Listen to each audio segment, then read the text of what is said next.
Voilà, c'est parti. Alors, bon, ça va pas être très très long. Je vais vous demander donc de prendre d'abord une feuille quadrillée. Vous marquez juste IE chapitre 11, les solides. C'est évidemment une interrogation formative, hein. Elle n'est pas pour des points réellement, mais elle permet de voir si vous avez compris la matière tout seul. Voilà. Alors, vous allez simplement mettre 1, puis vous notez vrai ou faux. Vous notez juste 1, vrai, faux, vrai. J'ai dit n'importe quoi, bien sûr. Deuxième question, vous allez déterminer le nombre de sommets, d'arêtes et de faces quand on a une pyramide à base carrée.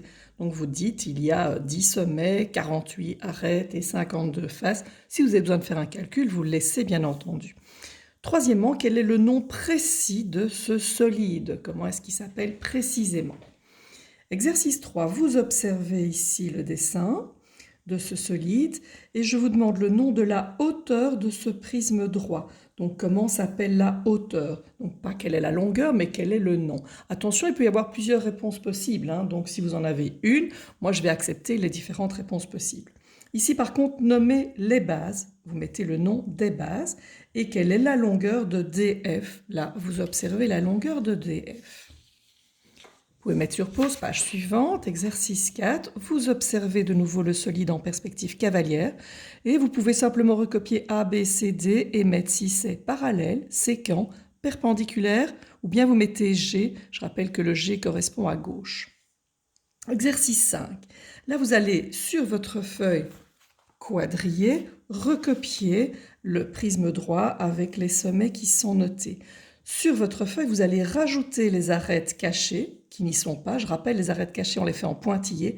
Et vous allez rajouter le sommet manquant qui est H. Le 6, vous allez que recopier le tableau et compléter par le bon numéro. Donc, quel est le solide et en dessous, quel est le développement qui lui correspond. Vous mettez 1, 2, 3, 4, 5, 6, dans le bon ordre, bien sûr. Petite remarque, c'est un exercice de la France. En France, ils disent pavé. Nous, en Belgique, on dit plutôt parallélépipède rectangle.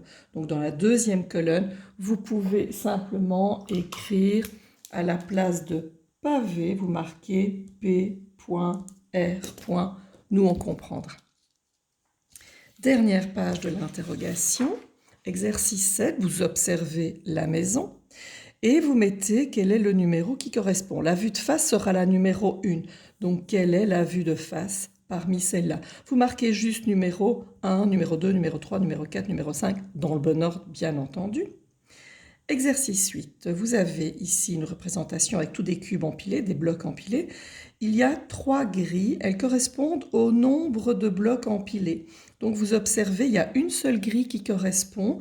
Alors oui, vous pouvez marquer que c'est la grille numéro, je vais le marquer ça peut-être, que la bonne, dites-moi, donc vous n'allez pas entourer, vous me dites uniquement quel est le bon numéro qui correspond à la bonne grille. Exercice 9, pour un chantier un petit peu plus long, c'est un problème, la calculatrice c'est maintenant. Un maçon doit construire 4 colonnes en béton de forme cylindrique de 50 cm de rayon et de 4 mètres de hauteur. Vous pouvez faire un schéma si ça vous aide, mais ça n'est pas demandé. Quel est le volume d'une colonne? Donc vous avez 50 cm de rayon, 4 mètres de hauteur, vous utilisez votre formule et vous me donnez la réponse au centième de, qu'est-ce que c'est que ça? De mètre cube près. Donc vous allez mettre ça en mètres, votre réponse, en mètres cubes, et vous allez aller jusqu'au centième, donc 2 chiffres derrière la virgule. Vous arrondissez avec votre calculatrice, bien sûr. Ensuite, pour 1 mètre cube de béton, il faut 400 kg de ciment, 460 litres de sable, 780 litres de gravillon et 200 litres d'eau. Donnez-moi la quantité pour, attention, pas pour une colonne, mais au total pour les 4 colonnes. Donc là, il y a un calcul à réaliser également. Voilà, je vous laisse donc un peu moins de 2 heures pour tout ça.